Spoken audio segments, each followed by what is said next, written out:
Welcome to Bablu voice channel. प्यारे दोस्तों, हमारे मोहल्ले में एक खातून रहती थी। सुना है जब उनकी शादी होकर आई तो शोहर ज़रा सा ऊंचा बोलता, वो अपने वालिद को फ़ोन खड़का देती थी। वालिद साहब आते, जवाई बाबू को अच्छी तरह सुनाकर धमकियाँ शमकियाँ लगा कर चले जाते।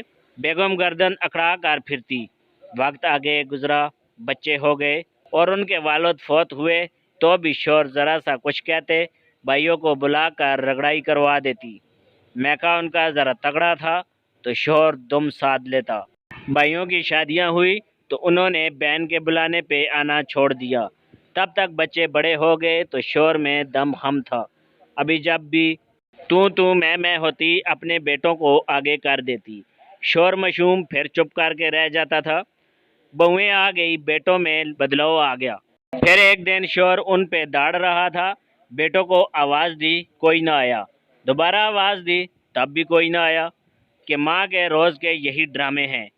तो वो खातून खुद खड़ी हुई, बेटों को खरी खरी सुनाकर बेगमों के मरीद होने का ताना दिया और अपने गरजते बरसते शोहर का प्यार से बाजू पकड़ा और धीमी आवाज़ में ये कहती हुई अंदर ले गई, जिंदा रहे मेरे सिरदा साईं, परा मरो सारे, मैनू किसे दी जरूरत नहीं, हद नहीं हो गई। प्यारे दोस्तों, कमराए अदालत में जज ने मुलज़म से पूछा, 10 जून को तुमने बीवी को कुल्हाड़ी उठाकर डराया धमकाया? मुलज़म ने इकरार किया, जी जनाब, ऐसा ही हुआ था। अदालत में मौजूद एक आदमी ने चिल्लाकर कहा, शर्म करो बेगैरत इंसान। जज ने उस आदमी को डांटा कि अदालत में ऊंचा नहीं बोलते। फिर जज ने मुलज़म को मुखातब किया, 20 जून को तुमने अपनी बीवी को फिर धमकाया और बेलचा उठाकर उसको जिंदा दफन करने की धमकी दी। ये सुनकर वही आदमी फिर खड़ा हो गया और मुलज़म पर लान तान करने लगा। अब जज को गुस्सा आ गया, मैं तुम्हारे जज्बात समझता हूँ। कोई भी गैरतमंद शख्स अपनी बीवी को ऐसी धमकी नहीं दे सकता, लेकिन मैंने तुम्हें पहले भी मना किया था कि अदालत का एहतराम लाजम है।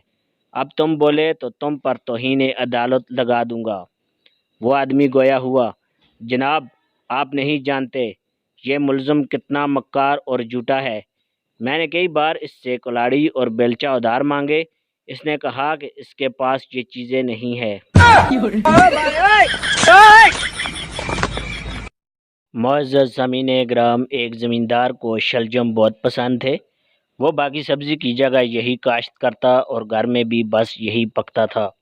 ज़मींदार अपनी बीवी और बेटे को हमेशा खाने से पहले बिस्मिल्लाह पढ़ने का ज़रूर कहता कि अगर ना पढ़ा तो फिर शैतान साथ बैठ कर खाएगा, लेकिन उसका बेटा हमेशा भूल जाता था।